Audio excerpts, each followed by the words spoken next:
Hi, this is Bobby Cox with the Atlanta Braves, and you're watching Sports Talk on WCTV.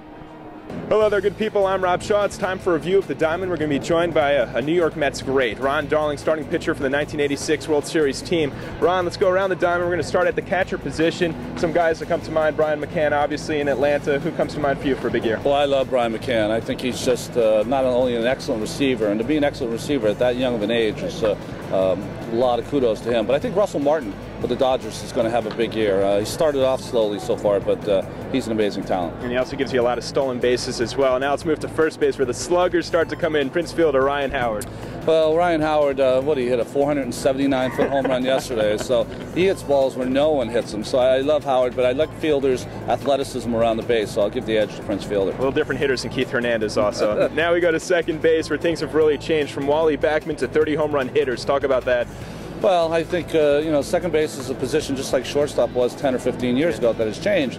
And, my favorite, and I'm staying in National League East, but I love Chase Utley and the way he can play, not only defensively, but also he's going to be a batting champion some year. And now the best argument in baseball, the big three when it comes to shortstops. In the NL East, who's the best? Well, it's hard for me not to say it's Jose Reyes because I watch him play every day. But they are very talented. Reyes, of course, Hanley Ramirez, and Jimmy Rollins, the three R's, in fact, National League East. I don't know. They're all different kind of players. Ramirez, of course, has more pop than the other two. Reyes probably has more speed. But Rollins seems to be such an igniter. Yeah, he seems to have both, and he also talks a little bit too. Third base now, I guess David Wright. Chipper Jones also a Hall of Famer. Well, Chipper Jones has had quite a career. I enjoy watching him play. It's very few guys I say that about because he plays the game right. He hits from both sides of the plate. I think he's a leader for his team, which is a great quality. And when he's done, then we'll give it to David Wright. Now, finally, in the outfield, who are some of the big stars that you like seeing out there? Well, there's so many good players. We don't get to see as much in the American League, but I love Ichiro and the way he plays in Seattle. You got to love Manny Ramirez and the way he can hit. Jeff Francoeur in right field, I think, is just a budding superstar.